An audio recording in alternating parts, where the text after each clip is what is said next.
and start. Well, firstly, thank you very much for joining, everybody.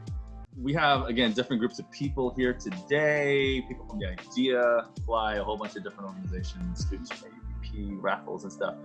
And yeah, the purpose of today's session is just, it's an introductory view on creating content that's appropriate, resonates, and converts. Yeah, by the end of the session, you should be able to have some actionable steps to improving or creating your content, right? And before we start, we're gonna do some basic housekeeping. So look, treat this like a lecture, okay, that you would have in person. So if you decided to take out 1.5 hours of your time, this beautiful day, then make sure that it's worth it. So do take notes and put questions in the Q&A chat, which is in the Zoom bar down the bottom. Put your phones on silent, close your other chat windows, please, and ask questions. So it is a safe space. And while you've got my undivided attention, you should definitely use it. Okay, so without further ado, let's start with a poll. I would love to see how you would rate your content creation skills at the moment. So I've just launched a poll with 5 simple answers there. I'll give you a minute to answer that. And for those of you who are sharing one account, you do a group vote to see which one that you want to add, which answer that you want to put down. So you'll tell me whether, and this will tell me how I should run the session today as well.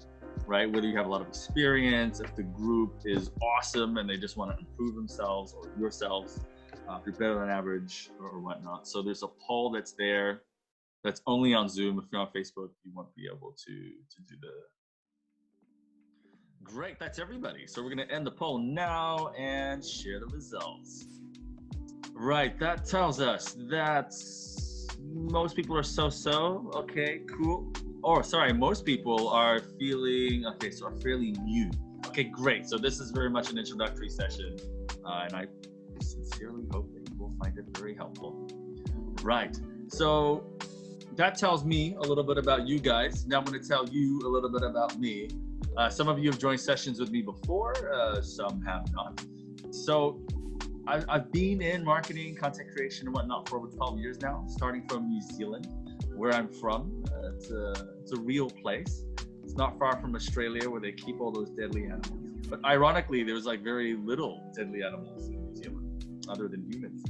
And I've been working with companies, NGOs, and governments with Marcoms, or marketing communications, their needs from all over the world, royal families in the UAE, like Kuwait, to the UN in Cambodia, to little mom and pop shops in Poland. And I've been very fortunate with being able to gain the kind of experience that I have to come up with all the cool things that I or we do at the Idea. So that's a little bit about me. And I do want to say that before we start, that all the things that I'm teaching you today are methods and models, and they're just tools. Okay, so the most important thing is really about your thinking. All this stuff, like these methods and tools I'm giving you today, is to help give you structure to put your mind on paper, your thoughts on paper, so that it can help you funnel, and I'll explain what that means later. It can help you create content, which is a lot more concise, right? But these are just tools, okay? The most important thing is actually the results, right? And what I've noticed, and why I say that is because I noticed in the past, a lot of my executives or clients, they get caught up in the details of the structure a little bit too much. And it's kind of like the current schooling system around the world, where you focus on studying for exams as opposed to learning for life. And that's kind of the purpose of school, is that it prepares you for life. You get skills that you can use outside, but we're kind of focused so much on testing, standardization stuff. So I don't want you to be caught in that box, okay? Everything that I'm teaching you is to help you learn so that you can improve your content creation skills, okay? And these are just tools and structures, and if they don't work for you, that's okay, right? So I want you to have that balanced and fair amount of understanding. So about marketing communications, I'm going to take this opportunity to remind everybody that Marcoms is not just about getting sales. I'm also looking at the kind of participants that we have, and a lot of you guys are interns from AUPP and raffles and studying business. So it's not just about advertising.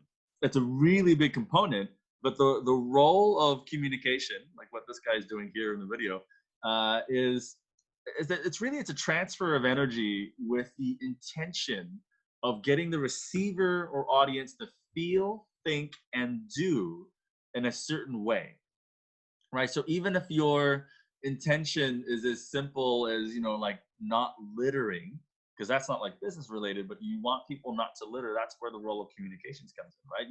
You come up with a creative or something which people see or they hear, which makes them think twice about littering, right? And there's different ways you can go about doing it. You can make them feel guilty about doing it, or you can make them feel really good about not doing it, right? But that's all about how you want them to, again, feel, think, and do. So the intention comes first, and the role of communications is the medium, right, for them to internalize that message, the message that you've given, in order for them to act in the way or think or feel the way that you want them to, right? So bear in mind that content is very much it's like a medium where you transfer that energy through like a blog, a video in this instance, podcast, or any kind of information that you create, right, that the audience consumes, helps them build an impression of whatever the topic is. And yeah, so it's in a way, if you're thinking, hey, it's kind of like art, because you're curating words, or you're creating a video or a graphic or a photo or whatever, to make them think, then yeah, that's essentially what it is. You're not wrong. So transfer of, if you remember anything, it's essentially a transfer of energy, and the content you created is just the tool that you're using to achieve that. Okay, so intentions and whatnot are very, very important. Today's session, there's three components to it. There's creating appropriate content, which resonates and converts. Appropriate meaning, appropriate is important because we're now living in an age of spin, and living in an age where there's like call out culture, there's social justice warriors, keyboard warriors, and people who don't think twice, unfortunately, and just go ahead and comment and attack people online and things. And one issue with that is that a lot of people don't know how to deal with this, especially if there wasn't a bad intention there to begin with. So sometimes you have to think about what is appropriate so that you avoid that. Okay, and I've got more comments on that very shortly. And then content that resonates. So we had a last week's webinar on empathy, all right, and that is a tool for you to come up with content that resonates, because it's about putting yourself in someone else's shoes and not just saying, oh, I came up with this caption and artwork and I think that the audience will absolutely love it. Well, do they? You won't know. And how do you know, how do you create content that's like that actually resonates? And actually, we're not going to focus too much on that today, because a lot of that was covered last week, but it's very much about using empathy. And then conversion. So conversion is like, okay, you put the content out there and you want people to actually feel, think, and do. And let's say out of 100 people that saw it, 50 people might actually, consider it, and then like 5 or 10 people out of that might actually go ahead and click or go ahead and do the thing that you want them to do, right? So those are 3 main components of today's session. Right, so how and where do we get content from? Where do the ideas come from? These are just 8 ways, okay? Because I just did a little mind dump here on 8 ways of where content actually comes from. Like how content creators get their inspiration and go ahead and create it. So the first one is personal vision. So a lot of people are inspired to create, or have an internal drive, a dream, so to speak, where they create content from. And yeah, it comes from their personal vision. They're like, oh, I had this idea and I was walking and I just thought of this, and I got to write it down, and I got to create this video. I want to start doing some photos. That's the first one. That's generally where some of the best content has come from. Secondly is research. So simple Google search, Pinterest, whatnot, looking at your competitors. The third one there is value chain stripping. And now we've covered that in the previous webinar with the American Chamber of Commerce, where we were talking about pivoting businesses. Okay, so that's like somewhere in the middle of that webinar, where you create a process map on the things that are in your existing value chain of your organization. So that example that we used in that webinar was like creating cookies. And it's like a what if exercise, from like creating cookies, you're sourcing material, and then you mixed the material up, and then we said, oh, okay, what if we stopped here? What product would we have left there? That would be cookie dough. Could we sell cookie dough? Sure. Subway does that. Subway, the sandwich chain. And that was an example of where we use this what if model to create a whole bunch of new ideas and new products and new campaigns from looking at what we're already doing and doing like a what if exercise to say, okay, what if we stopped here? What if we did this? What if we did that? Right? The fourth one, and actually the next three, are using empathy. And unfortunately, a lot of companies in Asia, because there's not a lot of regulation about what kind of content they create, mainly Southeast Asian countries anyway, that are not highly regulated, they use empathy to identify anxieties. And anxieties are things which make people feel like stressed, not happy about themselves, for example. And so you'll see a lot of ads for whitening cream. You know, some of their content will say that people with dark skin aren't pretty, or acne cream, you know, things which are content which is created to make you feel shit, right? And then because you feel shit, you know, their product is a solution to that, and then they make you buy it. Okay, so a lot of people do that. Use empathy for identifying aspirations. So that's the other side of the spectrum. Okay, so you identify what their dreams are, what their hopes are, what are the things that make them feel good. And so again, we'll use the example of acne cream. So instead of saying you're ugly, they'll say, hey, it could be a confidence building scheme, you know, kind of content, where instead of saying, oh, like, if you can envision a content of a person walking around with acne all over their face, it's more about them with clean, beautiful skin, and without the pictures or imagery of someone with acne on their skin, but just someone with beautiful skin saying, oh, I use this product and it gives me the confidence to do my daily things, and I don't feel very bad about myself, for example. That's still not the best example, but you can see on the spectrum that on 4, if you use anxieties, you would use imagery or content which would say, oh my God, I look like that, or oh my God, that's really stressful for me, and that resonates with me because it's what I'm already stressed about, what I'm already thinking about, you know, and it makes me really sad, and that captures my attention, right? Whereas the other way, using aspirations, is seeing, oh, like, this is what I dream of becoming, and this is what I dream of doing, and this product helps me get there, for example, right? So the kind of content you create is, you know, like, that's why you'll see it online, like in ads, like beautiful people, you'll see them achieving things, you'll see them saying, oh, it gives me confidence, and they talk about self-esteem and things like that. Okay. And then number 6, using empathy to identify needs. So this is it's not really an emotional based thing. So it's neither feeling bad or good. It's saying, for example, one thing that we did, for example, back with Eat to Donate, when COVID hit, was like knowing that, like, for example, the restaurants, cafes and restaurants during COVID had very little to no income because there was lockdowns, right? And so we use empathy to identify that these business owners and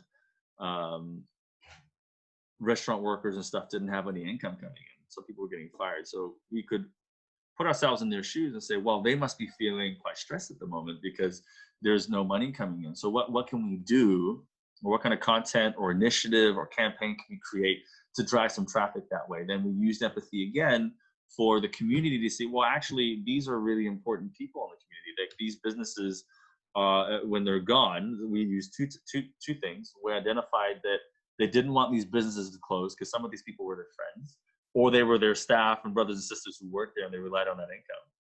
But they also identified that, oh, it's a real shame if my favorite Indian restaurant is shut. Like, that really sucks. So then we put those sort of 2 things together to create the Eat to Donate initiative, right? So that was using empathy to identify needs in the community or needs in businesses and stuff to create that campaign, right? But you can see it didn't come from, like, that source of inspiration didn't start from identifying anxieties, or it didn't start from identifying aspirations. It started with identifying needs. Okay, so that's one approach.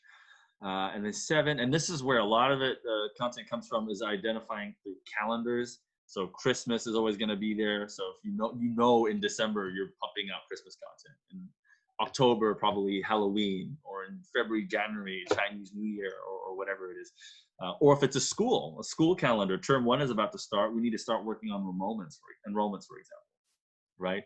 So that is where a lot of that content comes from. Or, and this is generic and where most traditional companies do it from, they look at the features of the product, service, or offer, and they just pump out that content. Or like, this is the cheapest washing machine, or this is the cleanest dishwashing liquid, or whatever. Okay, so that's where you can, so that's just 8 examples on where you would come up with content. Does that make sense? Man, I talked about that for a while. Whew. Okay, so moving on, appropriateness. So this is a big picture filter. Now, I'm not going to spend too much time on this because we have a blog post, a pretty comprehensive blog post about this on the Idea chat, and I'm just on Idea website, and I'm just going to share that into this group chat that we have here on Zoom.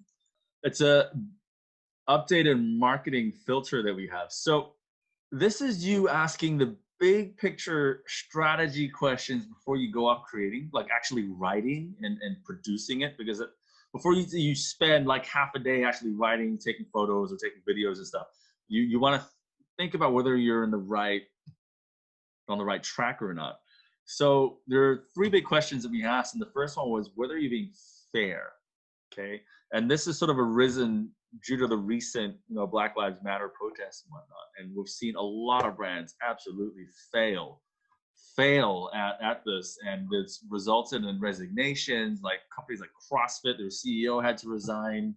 Like lots of things happened, and when we talk about fair, it's looking at things objectively and looking at the situation on its own merits. Okay, so this is big picture stuff. So if you're a CEO or whatever, you're looking at this and you have to really ask yourself, like, okay, are we treating people fairly? And I don't mean just like equally. That's not the same thing, but treating people fairly. So you look at it in its own merits, which is why the All Lives Matter hashtag was a horrible, ill-timed response to the Black Lives Matter protests and uproar, right? The issue wasn't about all lives being discriminated. It wasn't about everybody losing their rights. It was about Black people being systematically oppressed and being murdered on the streets at that time. So it wasn't fair to Black people to say, hey, all lives matter. It's like, well, dude, you don't get the point. It's kind of like going up to someone who's come to you, and someone close to them died, and you're like, yeah, but let me tell you about my day. Like that's kind of what that's about. It's non-empathetic at all. So you got to really ask, is that really fair if I say this or do this, right? The second one is about who are you really targeting? And this is going to save you a lot of time in meetings and brainstorms, because people get stuck here. And I would say easily 70% of a meeting's time is asking questions or like thinking about what customers might actually say. And this is where a lot of creative juice is just sucked out of a meeting or a brainstorm. And this is where you really got to nail down who your true fans are, because when you really know who they are, content comes naturally, right? So let's say you're selling chocolate, right? And you're in a design sprint, you're in a meeting, or let's say you're in an internal pitch where you're pitching to the boss or the owner or whatever, and you're getting pushback. And let's say it's about packaging.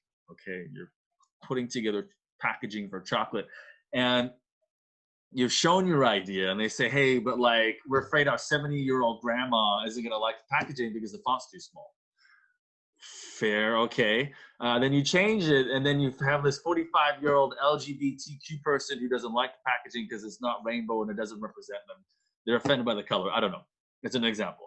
Then you're like, okay, then you have to change it. Then you change it, and you find out teenagers now aren't buying the chocolate because it's multicolored and it looks childish because they think of rainbows. Ooh, okay. And now you're thinking, oh, how do I put all that? There's this person, that, for everyone's kind of complaining about it, and you're kind of stressed and you don't know how to put it all together. And that is what sucks up a lot of energy and time from creators, because everyone's got opinions, right? And so my advice here is, and this happens so much, and we find that in consulting, like our clients do that a lot. And we have to keep reminding them, hey, you got to focus on a why, or what problem that you're actually solving first. Because not everybody is your customer. So get that in your head. Not everyone is your customer. You're not trying to sell to everybody. You're going to have an impossible time trying to create a product or packaging or a logo or a tagline or whatever that meets the needs of everyone. You're going to piss off someone for sure. Well, not even piss off, but you're going to have to isolate some people by default, right? That's going to happen. So you got to think about, well, if that's going to happen, then what should I do? Well, you focus on what you do. Focus on what you're trying to solve, right? So in that instance for chocolate, focus on chocolate lovers. It's really simple. So what represents the product? Probably just really beautiful brown packaging with a really luscious font tagline. And you're just thinking, well, when I eat that chocolate, well, what that chocolate is, maybe it's milk chocolate, for example, and you might put visual imagery of these sort of things out there so people like look at it and go, yeah, that's me. That's what I want. Simple. That's it. You don't have to overthink it. Okay. So, and you need to start at the top level, which is why that's like a big picture filter, is that whoever's making the final decision needs to remember who's eating this or who's using this. Okay. So who are you really targeting? Okay. And it's okay to isolate some people because you're trying to target your true fans. Those are the people that are keeping your business alive. Right. And if you're an NGO and you're thinking, hey, I want people to stop littering or stop washing their hands or whatever, then who are you trying to target? Who are the worst offenders? Right? Instead of saying, hey, everybody needs to wash their hands because of COVID. It's like, well, yeah, but you can do different campaigns to send that out through different platforms in order to get that message to appeal, a specific message to appeal to a specific demographic. Okay? And that's how you go about doing it, or else you're going to have a crazy time trying to like put 6 different languages on your artwork, for example. Right? It's not going to work. And it's not going to look pretty. And then the last one there is your house in order? And what we mean by that is to make sure that you've actually double checked that with the people internally. So you'll see that even the giant behemoths like Google, they have internal strikes, right? People leaving, like CrossFit, for example, their own affiliates disassociating from the brand. People that were their biggest brand ambassadors saying, no, we are not like you. And we are now, therefore, disassociating ourselves from you. People who are their biggest fans now suddenly became their biggest enemies, right? So you need to make sure that people inside your organization are completely on board. So that's what we mean by is your house in order? Not just do you have stock and is your shop tidy? Okay, that's not what that means. Great, then I am going to move on. Okay, so poll time. Right, I'm going to launch the next poll. Are you comfortable to ask your boss big picture questions? You've got a minute, and then I'm going to answer afterwards. Great, everybody's answered. Let's see how people are feeling. Fair, okay. 2 out of, well, what was it? 29% of people said, yep, absolutely great listener. Sounds like you have a great boss. Sometimes depends on how you ask. That's probably more correct. That's good. So if you came to me, I would expect you to think about it first. And then I'm not sure, I've never thought about it. That's fair too. Okay. Now, why I bring that up is because you should be asking your boss big picture questions, because we're now in an age where if you don't do that and you release something really stupid, it's going to bite the whole organization in the ass. Right? And the issue is that sometimes your boss, right, or the owners or whatever do not represent all of the customers. They don't. They're one person, right? And here's an analogy. You need to think about how silly, let's put it that way, how silly the average person, or think about the thinking power of the average person, and just remember that 49% of people are dumber than that. Okay? So generally, if you're top management, you're pretty smart. You have a certain type of skill sets or character or attitude, and you know a little bit more than other people, right? And because of that, sometimes you ask yourself, oh, why do people do this? Why did they vote for Trump? Why did they vote Brexit? Why did this? Yeah, it's because a lot of people are thinking like that. And a lot of people don't think like you. So if you don't ask those questions to your boss, he might not have thought of this, like, oh, that's right. Not everybody is like me. And if you didn't tell them that, and your role is in communications, right? And you're not advising your boss, you're not doing your job. That's it. It's pretty simple. So you should be asking big picture questions, because now we're in an age where all kinds of people are going to attack your company and it's all online, and you don't really have control over who's commenting sometimes. So yeah, anyway, so you have to ask. We're now in the phase of, so we've covered appropriateness already. Okay, we've covered, we've touched upon appropriateness. You can read more about that in the blog. We've covered stuff about resonance actually more last week about empathy. So now we're going to talk about conversion. Marketing funnel. Okay, so this is where we focus on conversion. The marketing funnel is what you see in front of you. And there's so many different types of funnels. But the idea is that it's like a process of where see your initial content, okay? And then and that piece of content is to get them engaged or interested in order for them to follow through, click through onto the content, so they get to another platform, another piece of content. So eventually you can get them to buy something or to do something which you want them to. So it's structured or deliberate content put in each part of the funnel, which leads them to the next step, okay? So for example, here, okay, you would put out like text messages, or you put out things on social media, email marketing, SEO, press releases, whatever, to get them to become a prospect, right? So they read the email, and it's not going to appeal to everybody. Most people, like 10% of, like 90% of people are going to look at it and just like, okay, whatever. But some people, that piece of content is at that time really useful for them. And so they click through, they get to your website to read more about this thing that you put out there. Maybe it's summer school for a school, for example, right? And you're a parent and you're like, oh, perfect. I was just looking for somewhere to put my kid to. So they're a prospect, right? Just realize that this funnel is a little bit backwards. It should be awareness. But either way, so prospects, and then now we'll use this funnel example. So they're now aware of it. And then they get to, let's say, your landing page on your website, or they call the phone, to the school, for example, they inquire about it, and then you give them that piece of information. So you're prepared like a flyer, or you prepared a script. And then they're like, you know what, I'll come for a tour. Or again, we're still going for summer school. And then they come, they evaluate it, and they're like, you know what, I'll put my kid here. And then they purchase. Okay, so that whole process is like the marketing funnel. Okay, so from where there are people who are unaware, like the general public, okay, they see the first line of content, okay, then they're interested, then they do a bit more research, they go on your website, they call you, whatever, and then so that's the sort of consideration phase, and then they actually purchase. Okay, so I'm actually going to show you an internal document, which is like a template, like an example template, which I prepared for the session. Marketing funnel example. I won't go through the lead action matrix. I'll go straight to the marketing funnel. So here, this document will give you structure for how you're going to do that funnel. So remember, awareness is where they get the first touch. The first touch is where they first see it. Whether, they're scrolling through Facebook, or they get an email from you, or it's a billboard, for example, and they're like, oh, that's interesting. So that's the first touch. Okay, so they haven't engaged with you or anything, they've just seen it for the first time. And if they are interested, then they're in the consideration phase. Okay, do we understand the awareness phase? I think that's pretty straightforward. Yeah, excellent. Okay, very good. And then the consideration phase, so they're a prospect now, they're like, hey, that's interesting. And they do a little bit more research, or they're on site, for example, they're doing a tour or whatever, or they're on your website. Then they're engaging with you. That means that there's actually some form of interaction between them and you, okay? And then after the consideration, they've evaluated it. They're like, yeah, I'm gonna do it. By the way, I've really simplified this funnel. There's only 4 stages here. And then they purchase. So they actually do what they're gonna do with you, okay? So maybe sign a deal or whatever. And then post-purchase is after they sign the deal, they're already a customer. The question is, what do you want them to do? They can purchase again from you, or they share their success with somebody else, and they write you a testimonial, for example. Okay, so like they loop back and they keep buying from you.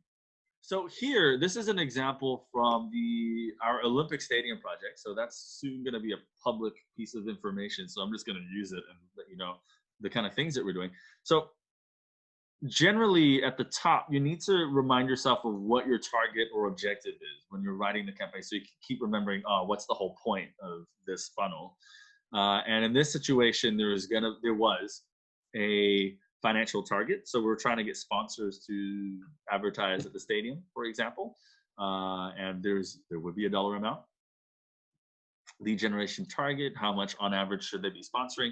And then notes, little things like okay, and you sort of sets the context for what's going on. So for example, some of these campaigns that are below are run consecutively or simultaneously with each other. Controlled targeting, meaning on each different platform, like on LinkedIn or Twitter or Facebook. It could be one campaign, but it's customized for each campaign. right? Because on Instagram, it's a lot more about aesthetics. On LinkedIn, it's for professional. So you would target that or tweak it a little bit different. And here we talk about sales-ready products, but that's for another time. So we're going to focus on creating the content. So here, I've actually gone off and created an example for you. So first touch, showing the awareness, it's first touch, period of 2 weeks. So that's how long that communication is for. Campaign is finding my why, okay? An inspiration campaign to align Olympic Stadium as a lifestyle brand. So finding my why, that kind of makes sense, right? So that was the inspiration piece behind it. So to use this campaign to showcase how influencers find inspiration here. Then use this campaign to showcase how businesses which want to make change are doing that too. So do you see the link in this campaign between what we wanted sponsors to do? So the sponsors are like, oh, we want to be a lifestyle brand. So maybe like a telco or a drink company or a sports brand, for example, is like, yeah, like we're about inspiration and stuff. We would totally jump on board your campaign. We'd sponsor that, right? Channels also decided to put that on online and offline channels. And this is where the intention, do you remember what we talked about intention before? Okay, so the thought is, hey, we want people to think I should go there, or that's right, like go there as in go to the stadium. Or, hey, that's right, Cambodia has so many things to be proud of. Okay, so by the way, this is the National Olympic Stadium in Cambodia. And what else do we want? We want people to turn up, okay, or we want the businesses to see that, hey, there's digital traffic as well. Okay, and what are we gonna do? Track this with hashtags and easy. So we're gonna do a little example here, okay? So finding my why, let's say that we are caption example, so we're creating content now, and we have the general brief, okay? The campaign is finding my why, okay? And we want people to think, hey, I should go there, that's right. Like the Olympic Stadium is a place for people who are looking at achieving greater things or things bigger than themselves, right? So you're having this internal dialogue. You see how I'm going about doing this? So I've gone off and I've sourced my content. I know what kind of content I'm doing. It's an inspiration piece. I use empathy in order to think about this part here, okay, to get people to think about, okay, I'm the kind of person that will go there to do something greater than me. So that's actually already a piece of content, right? It could be the head of your caption, like, for example, so we're doing this together in the webinar. Caption idea. So I would visualize, for example, a photo of an athlete, you know, looking into the sun. So, okay, let's go with artwork, photo brief. So athlete, strong, dressed like an athlete, working out, expression of determination on their face, and obviously shot at the stadium. Okay, so I'm just using this as an example. So something which you, right, if you're the photographer, the content creator, that's like, okay, what kind of visual do I want? Spell stadium wrong.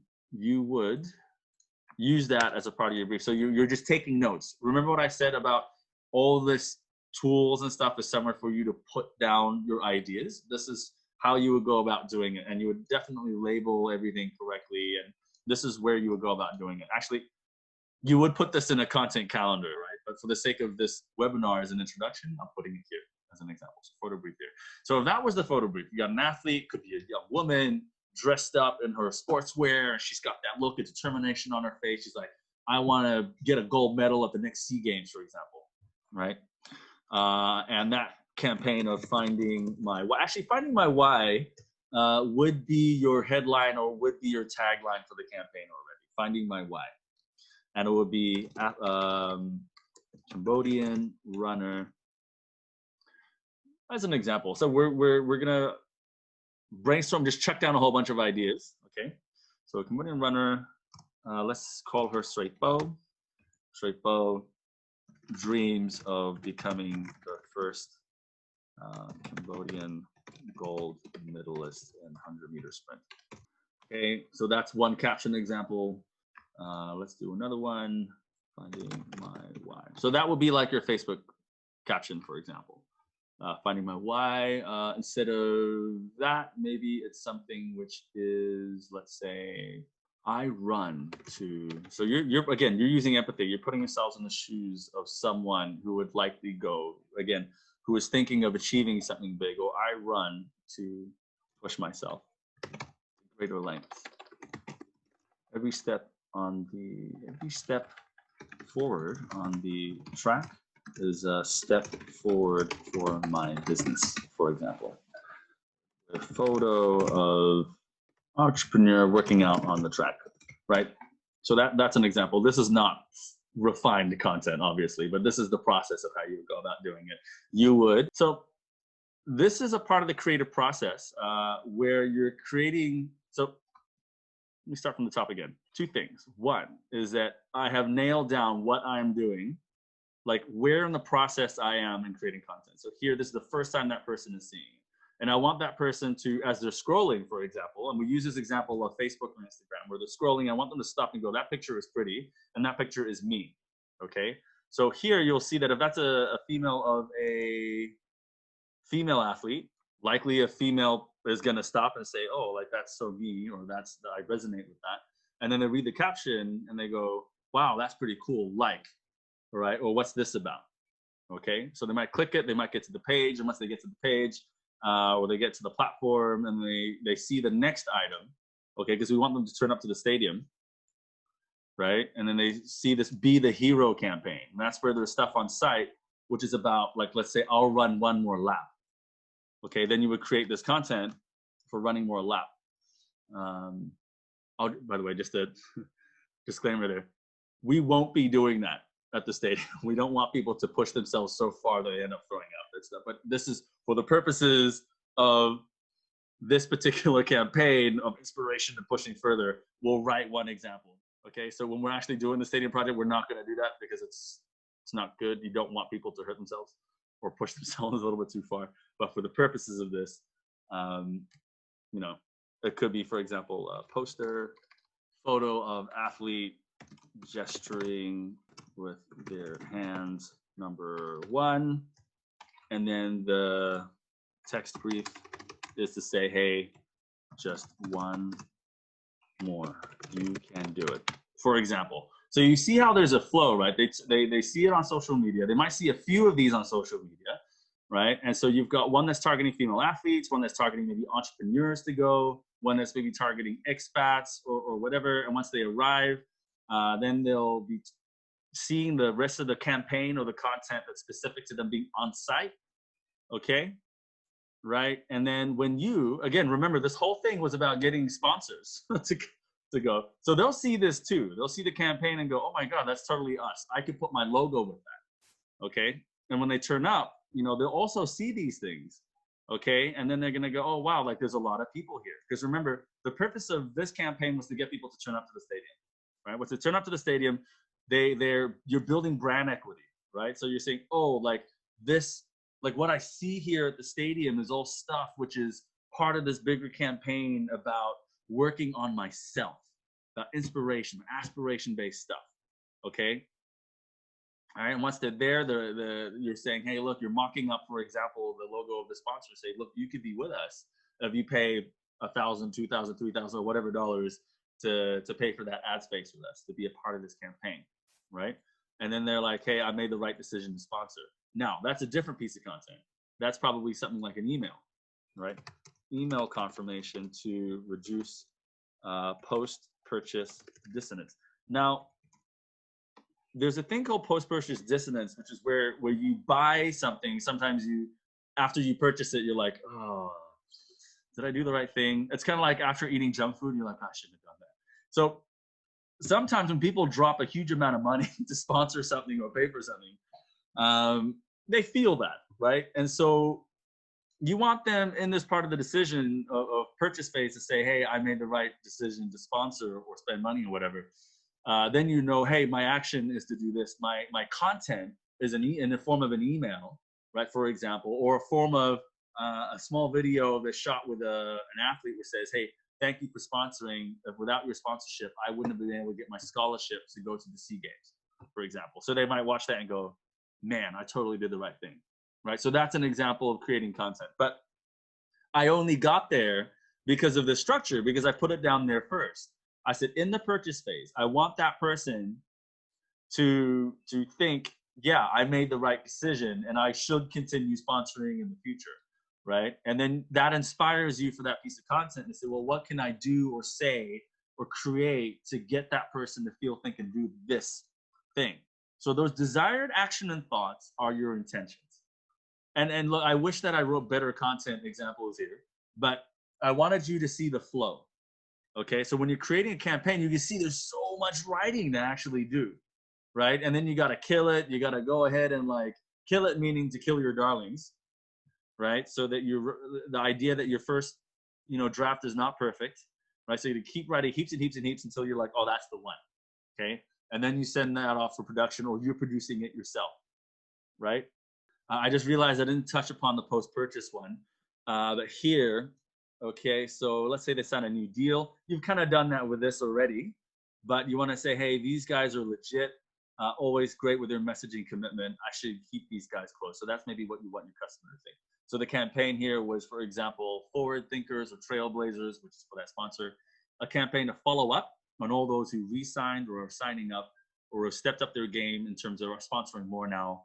They've done one thing and they're on to the next. And so that's an actual campaign which you can create to say, hey, for example, this telco or this drink company, like you're deliberately doing a piece of content just for them to say, hey, this company is in the community, they're sponsoring these athletes. Big thank you to these guys. They're the trailblazers, or they're forward-thinking companies. Buy from them or whatever. Maybe you don't say buy from them, but that's an example there. And then your sponsor, when they see that content, which is, for example, like a campaign just for a sponsor, which aligns with campaign values, like this company is bringing Cambodia forward, for example, okay? Then when they read that, they're like, oh, wow, I didn't even ask for this. These guys are legit, on point. I'm going to keep sponsoring, right? So that's how you go ahead and do that. Otherwise here, there was another campaign idea, hashtag throwback. I did say this one was a bit weak, but a throwback campaign as a gratitude campaign, right? To say, hey, I need to take this opportunity again. But first I'll share it since I'm getting free publicity, meaning again, you've still created content saying thank you to this guy. And there's two things. One is, this one is less of a thank you, and more of a aspiration-based thing. Say, these guys were awesome. This one is saying, hey, thanks for sponsoring, and it's a bit more generic. And the generic ones they don't get as much attention as opposed to the ones which are charismatic and forward-thinking, and there's something to follow. Right? Remember, people want to follow things. Humans are animals, and we go for hierarchy, even though we're like, hey, we want an egalitarian society. We still look up to influencers and leaders and things like that. And that's the kind of content that you really want to be creating, right? But if you're stuck, then you can do an appreciation one. That always goes well with sponsors. So top tips. So I'm ending it now, okay? And I want you to remember these 5 things. It's about a transfer of energy, like I said at the beginning. So how I do it, or how some of the best content creators do it, most things are very emotional, and that's why storytelling content is generally the best. It's very much about a transfer of energy. Okay, so what do you want that person to feel, think, and do based on what they saw or heard about what you created? And that's a 2-part thing, right? So what's your intention for them to feel, think, and do? Then you have to empathize and consider what that kind of person, like what will make them feel, think, and do that, right? So you're thinking, how do I get this person to get that form of energy from me? Because I have to be excited first if I want that person to feel that kind of energy. Or if it's something which is a lot more solemn, like the Black Lives Matter stuff, like what kind of content do I have to do to resonate, to say, hey, we get it, we're with you, right? So you kind of have to adopt a little bit of that energy first before you, when you are creating that content. Okay. Secondly, make sure you have the right data. So we talk a lot about psychographics. We talk a lot about knowing what other people want. And that means that, like, do you remember that slide where you source content and information? That's where you start. Or previous data, like a debrief or a report on what went well and what's in last time. So when you're creating that content, you already know what to avoid, right? And then thirdly, you got to just start. So one thing that we've noticed with, again, our team or other executives that we'll see is that there's always mind blocks. They talk about like, oh, I'm stuck and I don't have the inspiration. That's bullshit. If you're content creating and you're writing and you just got to do it. You just got to start. So even if it's crap, at least you started somewhere, because you'll warm up or you'll get better, right? So you gotta just start. And if you're like, I don't know where to start, name the first 2-minute task. Name it.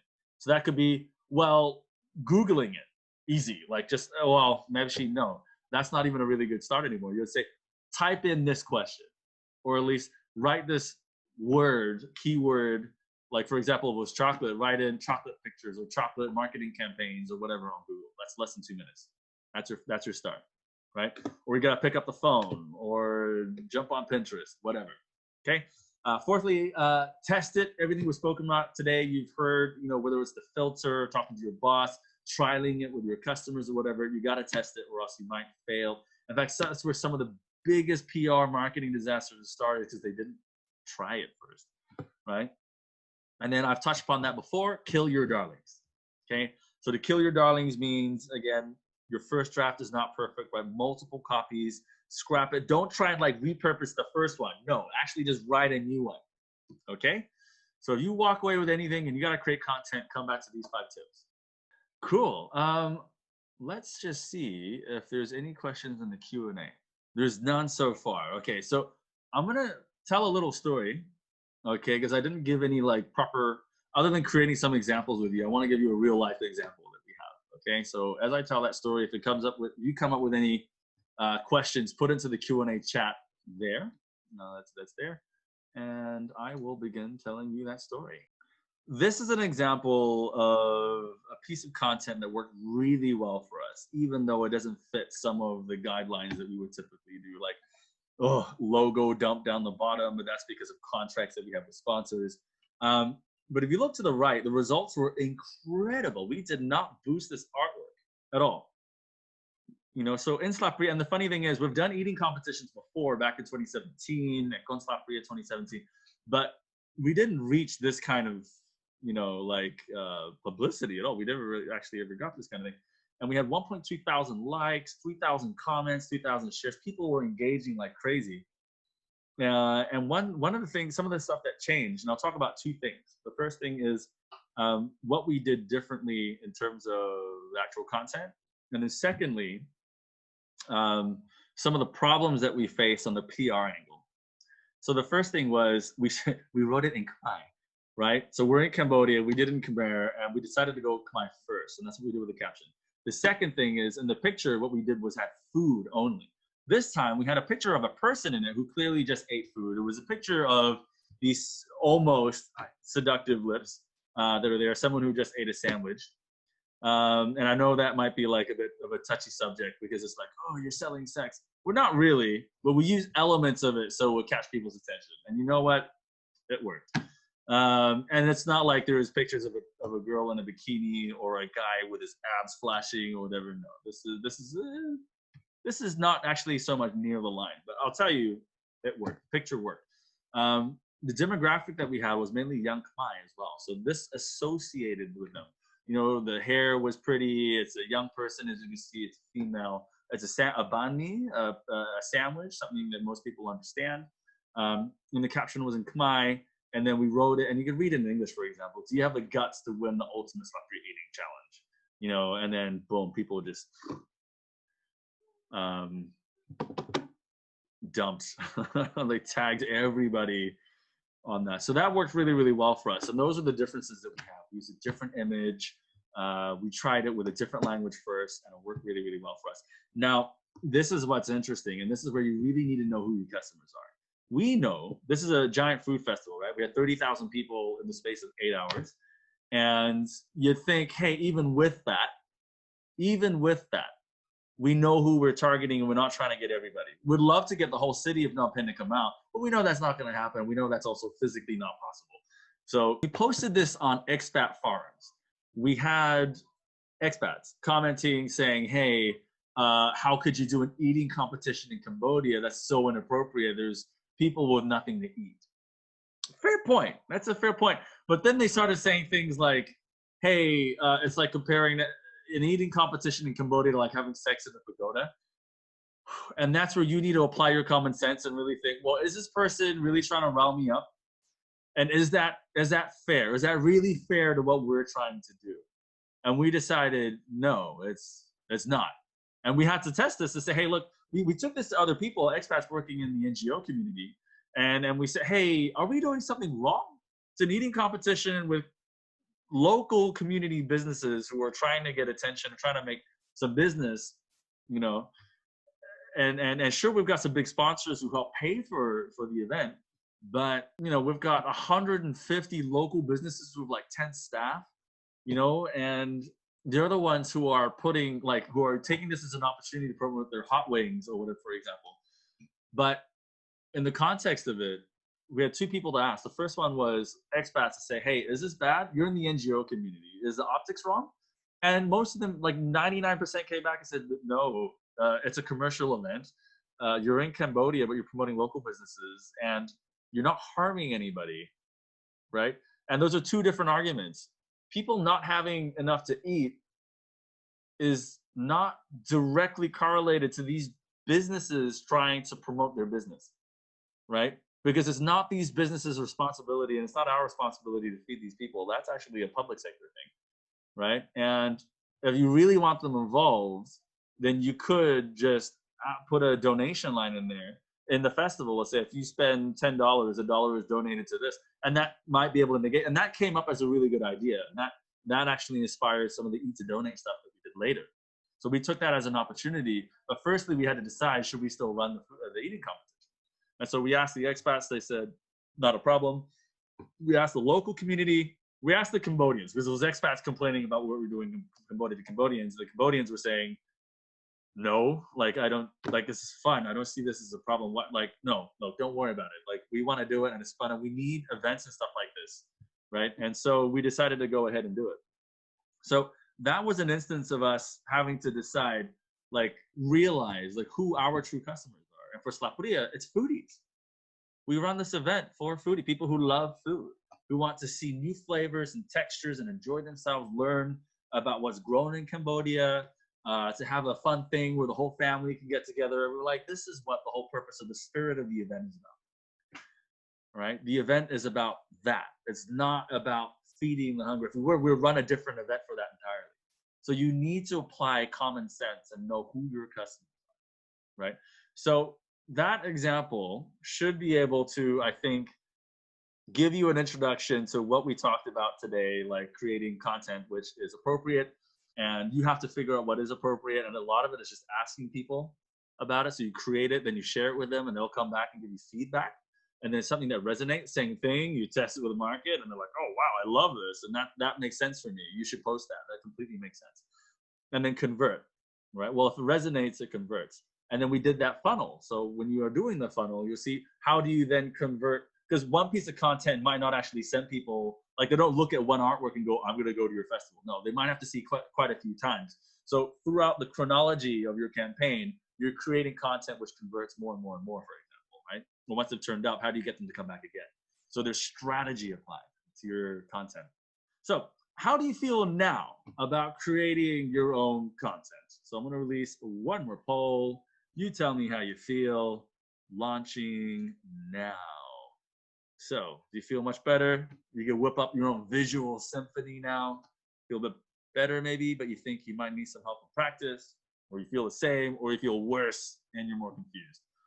Don't be shy. I really need to know. I really do need to know because it makes me create better webinars. Okay, I have to close it now in 3, 2, 1, and these are the results. So this is encouraging for me. So one person said, much better, I can whip up my own visual symphony. And then everybody else feeling a lot better, but need some help in practice. And yeah, dude, I gave so much information in that last hour and 10 minutes.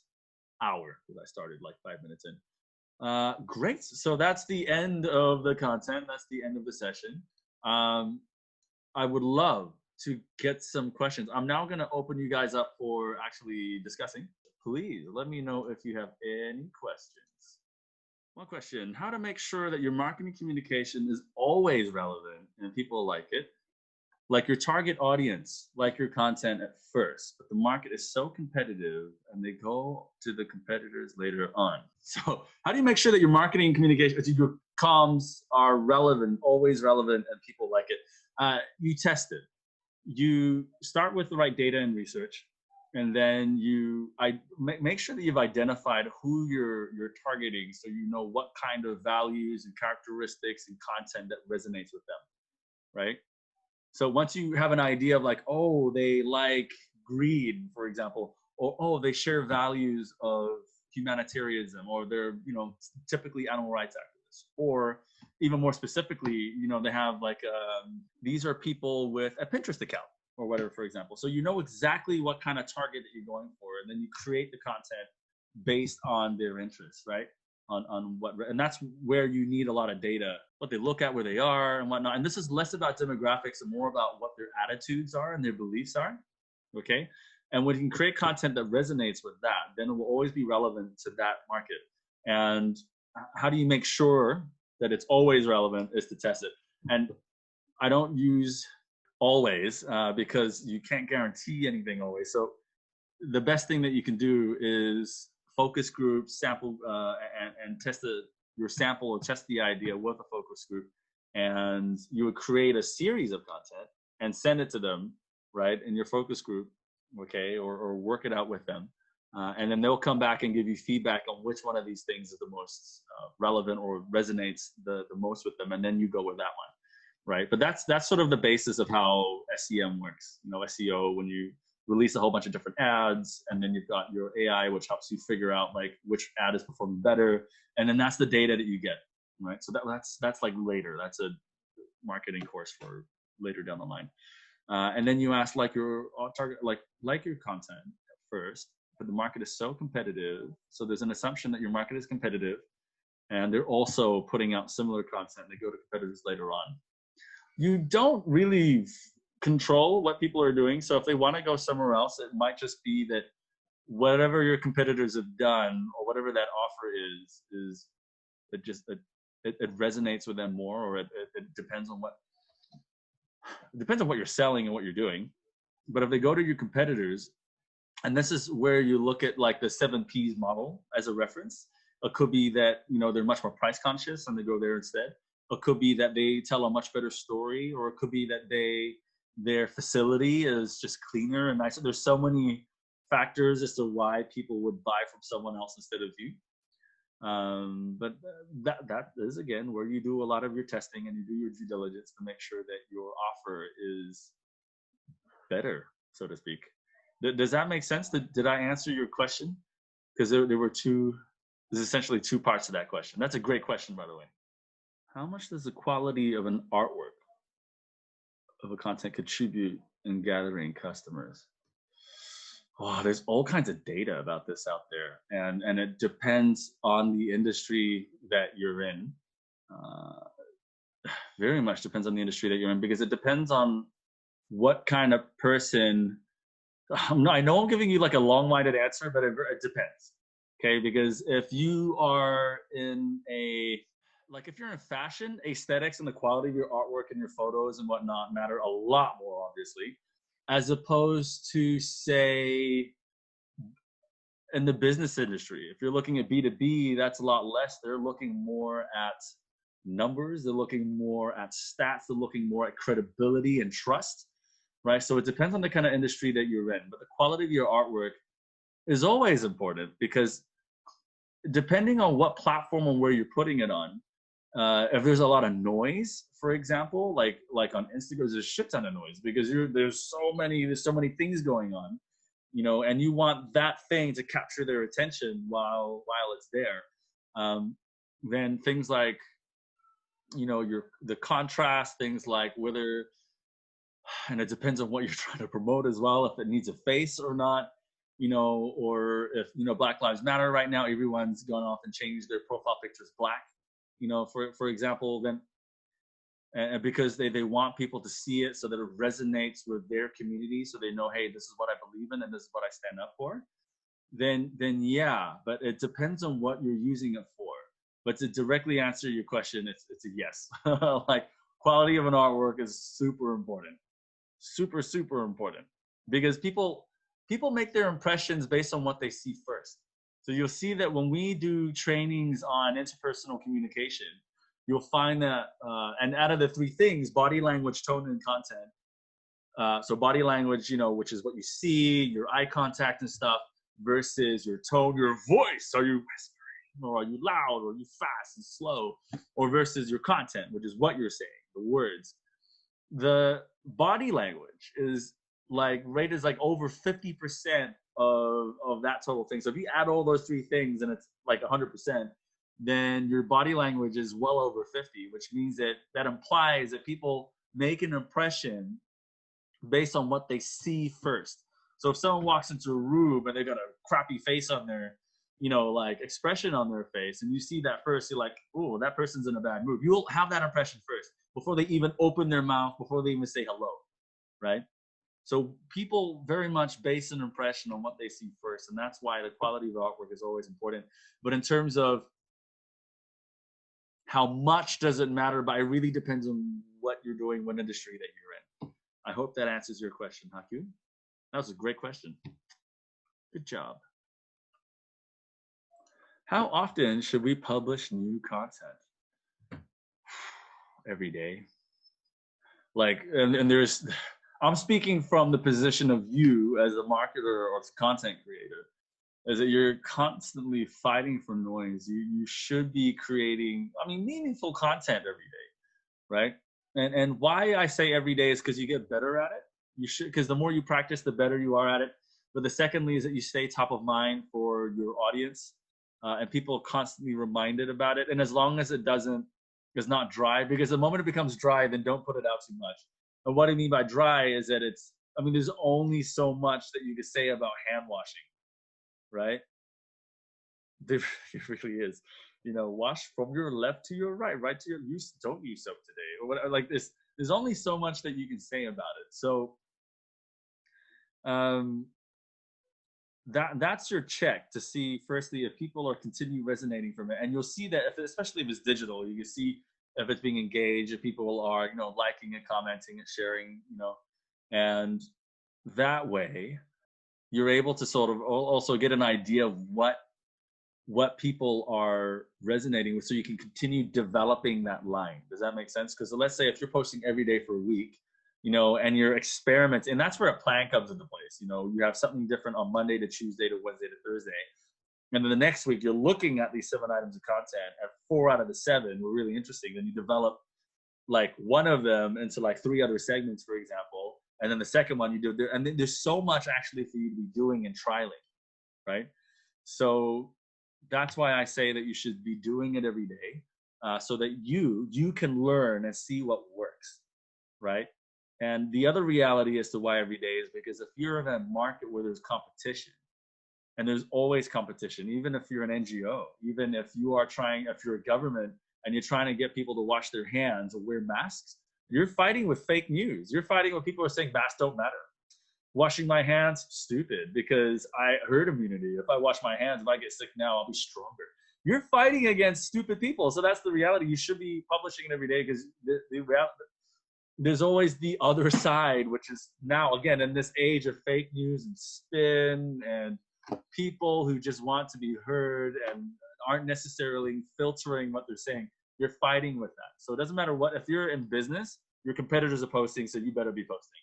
If you're an NGO and you're posting the right message because it helps people, you're fighting against people who just automatically choose not to believe you, and you might need to try and convert them, right? And you're fighting against the fake news people, or people who are putting out content which is adverse to what you're saying. And the other thing is that sometimes people don't understand your content right away, right? They might misconstrue you saying wear a mask all the time. You're saying, oh, wear the mask, I'll just wear it at home. I'll wear it at home as well, because wear it all the time. And so your next content is like, okay, when we said wear a mask all the time, we didn't mean to wear a mask at home as well, right? So again, it depends on what you're doing, but yes, I do recommend it, and it puts you in a frame of mind that you are refining what you're saying, refining your message, and you're improving how you're going about reaching your audience.